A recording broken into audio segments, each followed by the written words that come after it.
የእግዚአብሔር ቃል ለሁሉም በሽታ የምናዘው አንድ መድኃኒት ነው። የልብ መድኃኒት ለኩላሊት አይሆንም። አይገርማችሁም? ለኩላሊት የሚሆነው ለጨጓራ ይታዘዛል? አይሆንም። ለሌላ በመሆኑ ቀርቶ ሳይድ ኢፌክቱ በቀረልን ለኩላሊት የሚታዘዝልን ለሌላ ነገር ተጽዕኖ ሊያሳድር ይችላል።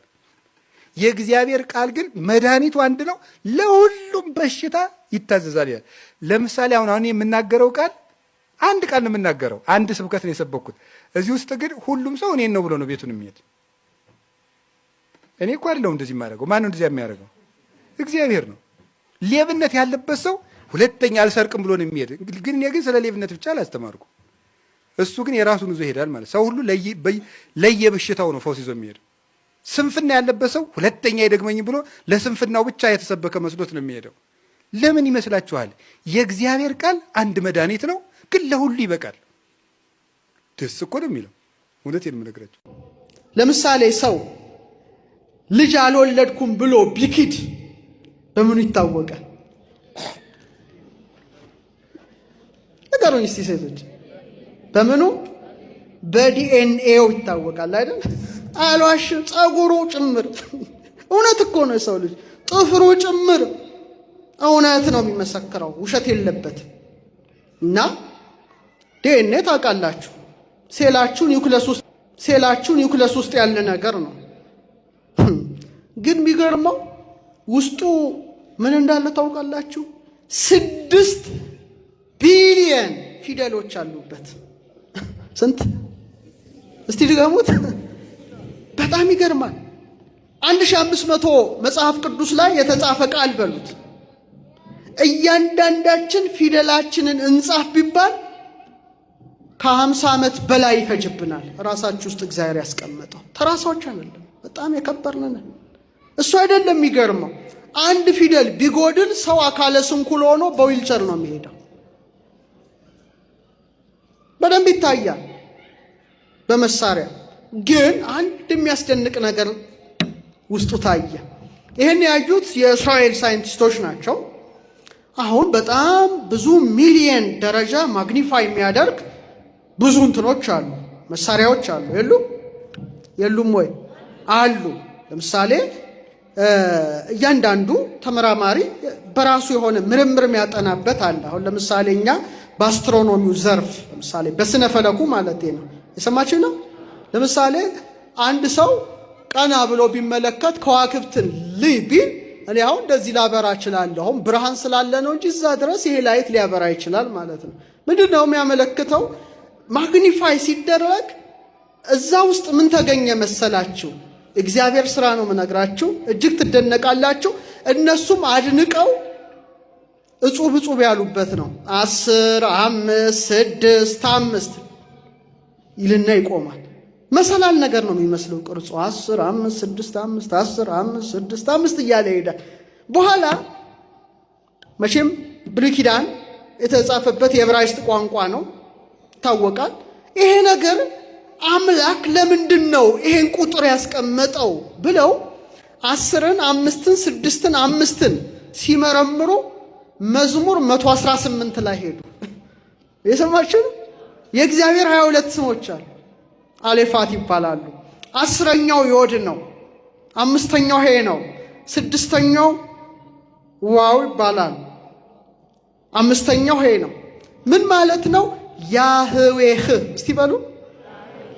ለአህያ ሸራህያ ለሙሴ በሂብሩ ኤሄ አሼር ኤሄ ይለዋል። ጸጳጦስ ውስጥ አነ ውእቱ ዘሃሉ ይሄሉ ያለውና የምኖረው ማለት ነው። ስለዚህ ወደ ፊደላቸው ሲለውጡት የእግዚአብሔር ስም ነው ውስጡ ያለው። የማን ስም? ስለዚህ ምን አሉ? አንድ ሰዓሊ ስዕል ስሎ እዚያው የቤተክርስቲያኑን ስዕል አለ። ሰዓሊው ስሙን ጽፎ ምን ያደርግበታል? ፊርማ እንደሚፈርምበት እግዚአብሔር ሰውን ፈጥሮ ስሙን የጻፈበት ውስጡ። ይሄውን የታወቀው የተሰወሩ አጥንቶቼ ሳይቀር አለ ዳዊት በመጽሐፍ ተጻፉ ይላል። ስለዚህ ነው ሰውን መግደል አትችልም። የእግዚአብሔርን ፊርማ የተፈረመበት ወረቀቱን መቅደድ አትችልም። እንኳን ራስህንም መግደል አትችልም። የእግዚአብሔር ምነን መቅደሶቹ ነን ማለት። ስለዚህ 2000 ዓመት ሙሉ የተሰበከ አንድ ስብከት አለ።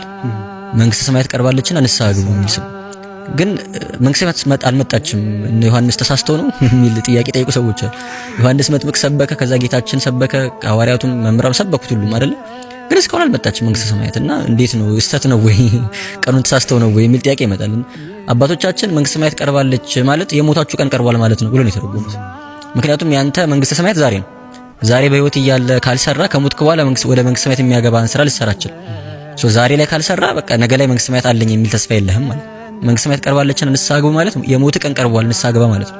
ምክንያቱም መሽቶ በነጋ ቁጥር ወደ ሞት እየቀረብክ ነው። ድርቅም ጠላ በቃ የኛ ህይወት ጉዞ ወደ ሞት የሚደረግ ጉዞ ነው አይደለ? ወደ ስጋዊ ሞት ማለት ነው። ከዛ ወደ ህይወት የሞት ቀን ቀርቧል ነው 2000 ዓመት ሊሰበክ የነበረው። የምትሞትበት ቀን ቀርቧል ንስሐ ግባ ወደ እግዚአብሔር ቅረብ ነው እንጂ አክቹሊ የጌታ መምጫው ቀርቧል ማለት ብቻ አይደለም። የጌታ መምጫ ቀርቧልም ነው እውነት ነው፣ ግን እሱ ብቻ አይደለም ትርጉም። የጌታ መምጫ ቀርቧል ሲባል ራሱ ለኔ ጌታ የሚመጣበት ቀን ማለት ብቻ አይደለም፣ እኔ ወደ ጌታ የሚሄድበት ቀንም ጭምር ነው፣ ከጌታ ጋር የምገናኝበት ቀንም ጭምር ነው። ምን ሰርታል? ምን ተዘጋጅታል? ቀርቦብሃል፣ ደርሶብሃል። በቃ ምን እያሰብክ ነው? ንስሐ ግባ ወደ እግዚአብሔር ቅረብ ነው እየተባልክ ያለው። ቤተክርስቲያን የምትጠራን እንደዛ። ነገን ጋራንቲድ አይደለም፣ ዋስትና የለንም ነገን ለማየታችን። ወጣትነት ጋራንቲ አይደለም። የወጣቱ ሞት አይበልጥም ኢትዮጵያ ውስጥ ከአዛውንቱም ከምኑም ሞት እኮ የወጣቱ ሞት ይበልጣል። ወጣትነት ነገን ለማየት ዋስትና አይደለምና አይ በቃ ዛሬ ኑሬ ነገን እግዚአብሔር ያውቃል። ነገ ኃጢአት ልሰራ እችላለሁ እኮ ጥሩ ነው።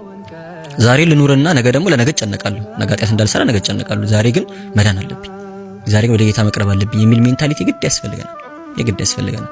ስለዚህ ከአንዱ ችግራችን ከራሳችን ይመነጭ ነው። በዙፋን ላይ ከወጣ ንጉሥ ይልቅ በእውነት ሚስት ያገኘ መልካም ሴትን ያገኘ ወንድ የሚደሰተው ደስታ አይበልጥም እንዴ? የሚደሰተው በሀገር ላይ ከተሾመ ሰው ይልቅ በሴት ላይ የተሾመ ወንድ ከምንም በላይ ደስተኛ ነው። ከምንም በላይ ደስተኛ ነው።